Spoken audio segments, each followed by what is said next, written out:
Hero Raj Tarun అలాగే అతని ప్రేయసి లావణ్య వివాదం రోజు రోజుకి ముదురుతూ ఉంది. రాజ్ తరుణ్ మీద లావణ్య పలు ఆరోపణలు అయితే చేసింది.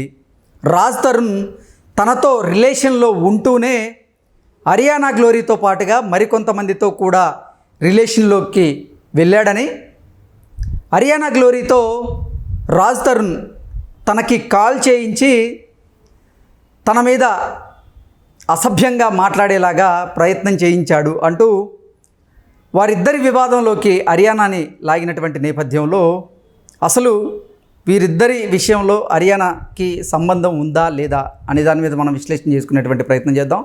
ప్రస్తుతం మనతో పాటు ఉన్నారు ప్రముఖ సినీ క్రిటిక్ దాసరి విజ్ఞాన్ గారితో మాట్లాడదాం. విజ్ఞాన్ గారు, హాయ్ అండి. నమస్తే. రాజ్ తరుణ్ మీద లావణ్య కొన్ని ఆరోపణలు చేస్తూనే ఈ వివాదంలోకి హరియానాని లాగింది. హరియానా అలాగే రాజ్ తరుణ్ రిలేషన్లో ఉన్నారు.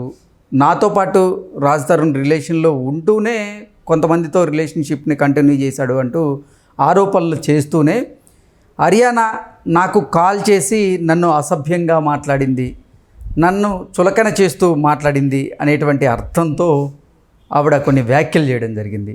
ఏంటి అసలు రాజ్ తరుణ్ అలాగే లావణ్య వ్యవహారంలోకి హరియానాని ఎందుకు లాగారు? లావణ్య అంటే ఏం చెప్తారు? One second. ఈ లావణ్య అనే అమ్మాయి తను చేసిన చర్యలు చెప్తాం. ఇద్దరు యాక్చువల్గా కొన్నాళ్ళు కలిసి ఉన్న దూరంగా ఉన్నారు. తర్వాత ఆమెకో తోడుని వెతుక్కుంది, అతను కూడా ఆయన కావాల్సిన తోడుని వెతుక్కున్నాడు. తోడును వెతుక్కోవడం అంటే రాజ్ తరుణ్తో అబ్బాయిలు ఉన్నారు, అమ్మాయిలు ఉన్నారు, కుక్కలు కూడా ఉన్నాయి, సింపుల్గా చెప్పాలి అంటే. అవునా? కానీ ఈ అమ్మాయి ఇంకెవడో మస్తాన్ అనేటోడితో రిలేషన్ పెట్టుకొని పెళ్లి దాకా వెళ్ళి వాడు మోసం చేశాడని అతని మీద కంప్లైంట్ కూడా ఇచ్చింది, ఎఫ్ఐఆర్ కూడా ఉంది. సో ఇప్పుడు అసలు విషయానికి వెళ్తే రాజ్ తరుణ్కి ఇప్పుడు ఇంట్లో మనకి ఏదైనా సరే ఫుల్ ఫ్రస్ట్రేషన్ ఉంటే బయటికి వెళ్ళి ఎవరికి చెప్పుకోడా, కుంగిపోయి అలాగే చచ్చిపోరుగా ఎవరైనా సరే రిలాక్సేషన్ కోసం పాప మడప తడప సినిమాలు చేస్తాడు, అంతే కదా. అయినప్పటికీ ఏదో వేదన, ఒక టైప్ ఆఫ్, మళ్ళీ ఇంటికి వస్తే అదే పోరు, అదెత్తేయడం ఇదెత్తేయడం, ఇది పగలగొట్టడం, అరవడం కరవడం ఇవన్నీ ఉండేవి. ఆ టార్చర్ని భరించాడు. ఎందుకంటే పైన ఉన్నాడు, ఆమె కింద ఉంది, వీళ్ళు కొంచెం దూరంగానే ఉన్నారు. ఏదో రకంగా ఇక ఆయన తిండి ఆయన, ఈమె తిండి ఈమె, కనీసం వండుకొని కూడా కలిసి తినే వాళ్ళు కూడా కాదు. ఇక ఏంటి ఎవరి ప్రపంచం వాళ్ళదే అన్నట్టుగా ఉండేవాళ్ళు. అట్లా అయిన తర్వాత రాజ్ తరుణ్కి కూడా ఫ్రెండ్స్ ఉంటారు. ఆడవాళ్ళు స్నేహితులైనంత మాత్రాన అక్రమ సంబంధాలు అంటగట్టకూడదు. అందరికీ ఉంటారు ఫ్రెండ్స్. పైగా సినీ ఇండస్ట్రీలో అమ్మాయిలైనా అబ్బాయిలైనా చాలా జోవియల్గానే ఉంటారు. బయటి ప్రపంచం నిందిస్తుంది కానీ మామూలుగానే ఉంటారు. ఇప్పుడు ఈయనకి హరియానా ఒక మంచి ఫ్రెండ్. ఎట్లా అంటే ఇప్పుడు ఆయనకు అన్నపూర్ణతో మంచి సంబంధం ఉంది. ఈమె కూడా రీసెంట్గా బిగ్ బాస్ వెళ్ళినప్పటి నుంచి, తర్వాత స్టార్ మాతో కాంట్రాక్ట్కి వెళ్ళినప్పటి నుంచి అన్నపూర్ణతో ఈమె కూడా కొన్ని సంబంధాలు ఉన్నాయి.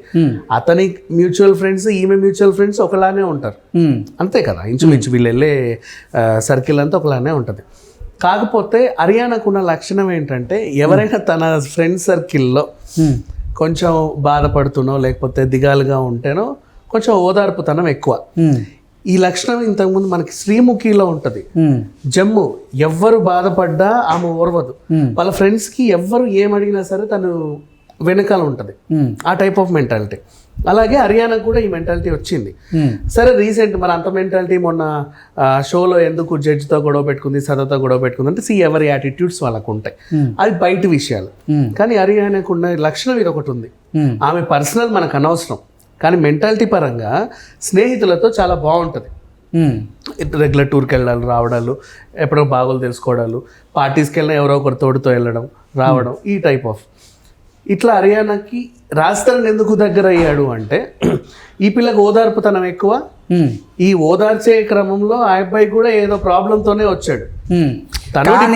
లావణ్య మాత్రం హరియానా గ్లోరీతో రాజ్ తరుణ్ కావాలని తనకి కాల్ చేయించినట్లుగా, లావణ్యను హరియానా గ్లోరీ అవహేళన చేసినట్లుగా, లావణ్య ఇప్పుడు అసలు నీకు ఎంత వస్తుంది, నాకు ఒక షూట్ చేస్తే ఇప్పుడు 90,000 నుంచి ₹1,00,000 వరకు ఇస్తున్నారు ఒక కాల్ షీట్కి అంటూ హరియానా గ్లోరీ లావణ్యని అడిగినట్లుగా లావణ్య చెప్తూ ఉన్నారు. సో అక్కడికే వస్తే ఈమెకి ఓదార్పు గుణం ఎక్కువ, ఆయన డిప్రెషన్లో ఉన్నాడు, ఆ విధంగా వీళ్ళు మంచి క్లోజ్ అయిపోయారు. ఉమ్. ఈ క్రమంలో ఇతను రోజు రోజు జరిగేవి, ఈమె కూడా ఆరాలు తీస్తానే ఉంటుంది, కొంచెం ఆరాల గుణం కూడా ఎక్కువే. ఏం జరిగింది ఈ టైంలో ఏం జరిగింది, తిన్నావా, ఎందుకు ఇంకా డల్గా ఉన్నావు, ఉండు ఫ్రీగా ఉండు, ఏమైనా సినిమాలు చేసుకో, ఫ్రెష్ అప్ అవ్వు, ఈ టైప్ ఆఫ్ మోటివేషన్ చేస్తానే ఉండేది.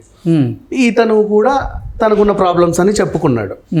ఈమె ఇంటికి వచ్చినప్పుడు కూడా, ఇప్పుడు రాజ్ తరుణ్ ఫ్రెండ్స్ ఇంటికి వచ్చినప్పుడు హరియానా వీళ్ళ ఇంటికి వస్తే ఆబ్వియస్లీ లావణ్యతో మాట్లాడదు, ఎందుకంటే అతనికి ఈమె యాంటీ కాబట్టి మూతులు తిప్పుకుంటూనే ఉంటారు.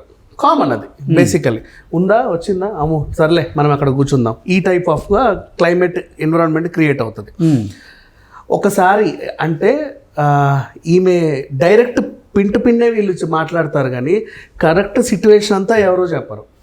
మాటల్లో సందర్భంలో ఏమే నువ్వు అతనితో ఎందుకు తిరుగుతున్నావు, ఇదేంటిదేంటి డబ్బుల కోసం తిరుగుతున్నావా, వాడిని వాడుకుంటున్నావు కదా నువ్వు, వాడి అకౌంట్లో నీ ఖాళీ చేస్తున్నావు కదా అన్నట్టుగా ఈమె ఒక టంగ్ స్లిప్ అయితే తనేమంటది, ఒక్క నిమిషం నీ జీతం ఎంత, రీసెంట్లీ జాయిన్ అయ్యా కాబట్టి తక్కువే వస్తుంది, నేను ఎంత సంపాదిస్తానో తెలుసా, రోజుకి 50,000 నుంచి ₹1,00,000 వరకు నాకు రోజు వస్తుంది, నేనేం డబ్బుల కోసం వాడిని వాడుకోవట్లా, వాడుకుంటే నీలాంటిది వాడుకోవాలి ఎందుకంటే నీ దగ్గర లేవు కాబట్టి అన్నట్లుగా కన్వే చేసింది.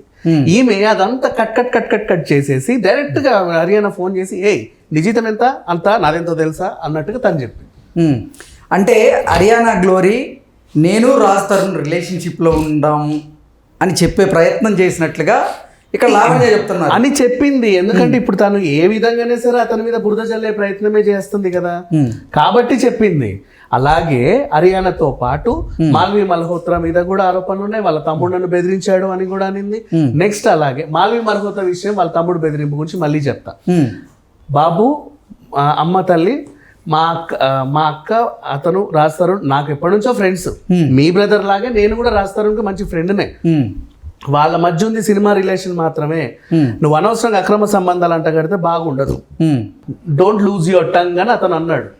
దాన్ని ఈమె నిన్ను చంపేస్తా, నేను అట్లా చేసి ఇట్లా చేస్తా అన్నట్టు చెప్పింది. ఎలా అది కూడా ఉంటుంది, హలో ఎక్కువ తక్కువ మాట్లాడితే చంపేస్తా చెప్తున్నావు, ఏం మాట్లాడుతున్నావు, ఇట్లాంటి మాటలు వస్తాయి కానీ నిజంగా వాడు కత్తి పట్టుకొని వెళ్ళడం మీదికి నేను నరికేస్తా అని దాన్ని ఈవిడ అలా కన్వే చేసింది. నెక్స్ట్ మళ్ళీ అలాగే రిద్దితోనూ రిలేషన్ పెట్టింది. ఇప్పుడు వీళ్ళందరూ ఎందుకు వచ్చారు, రాజస్థాన్తో సినిమాలు చేసినంత మాత్రాన అతనితో అందరికీ అఫైర్స్ ఉన్నట్ట. వాళ్ళలో ఎక్కువ హరియానా ఏంటంటే పాపం పూటకి ఇంటికి వచ్చేది అప్పుడప్పుడు, ఈ పూట ఎలా ఉన్నాడో ఇప్పుడు ఎలా ఉన్నాడో మెసేజ్ వాట్ హ్యాపెన్, లేదు ఇందాకే అదేదో ఎత్తేసింది, అవునా అబ్బా ఈడేదో మూడ్లో ఉంటాడు, సరే రాజస్థాన్ బాగాలేదంట చూడ్డానికి వస్తుంది, వచ్చి చూస్తుంది సిచ్యువేషన్ ఏంటి రోజు ఈ పిల్ల సైకోలా తయారైంది అని అనుకుంటది. కానీ లావణ్య ఏం చెప్పింది, నేను ఒక ఆడపిల్లని కాబట్టి అవతల ఆడపిల్ల మెంటాలిటీ కూడా నాకే తెలుస్తుంది, నా రాజ్ తరుణ్ ఆమె వల్లో వేసుకోవడానికి ట్రై చేసింది, నన్ను దూరం పెట్టడానికి ట్రై చేసింది, వాడుకోవడానికి ట్రై చేసింది అన్నట్టుగా తన వెర్షన్ చెప్పుకుంటుంది. నువ్వు చెప్పినంత మాత్రం నిజం కాదు. ఇప్పుడు ఈమె మొన్న వాళ్ళ మమ్మీ నాన్న వచ్చేసి ఇద్దరు కూడా మా అల్లుడు మాకు కావాలి, 70 లక్షలు ఖర్చు పెట్టాము, మా అల్లుడు బంగారమే